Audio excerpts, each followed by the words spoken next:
Nasubukan mo na ba yung ganitong pagkakaluto sa sauce ng kare-kare? Sobrang creamy at hindi nagbabago yung consistency ng sauce kahit lumamig. Kaya tara, umpisahan na natin. Bali gagamit nga pala tayo ng beef chunk at isasama ko na din itong beef cam to flank.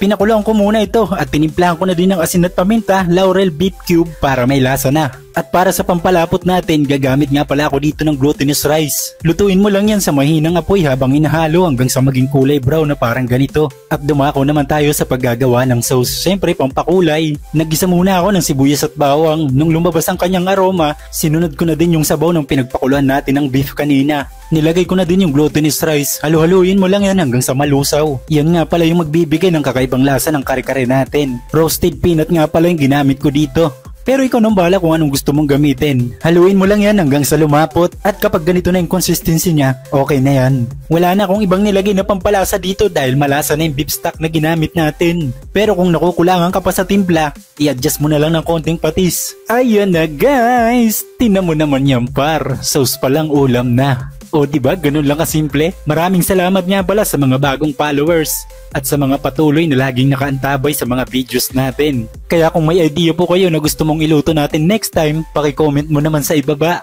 at paki-follow na din po ako.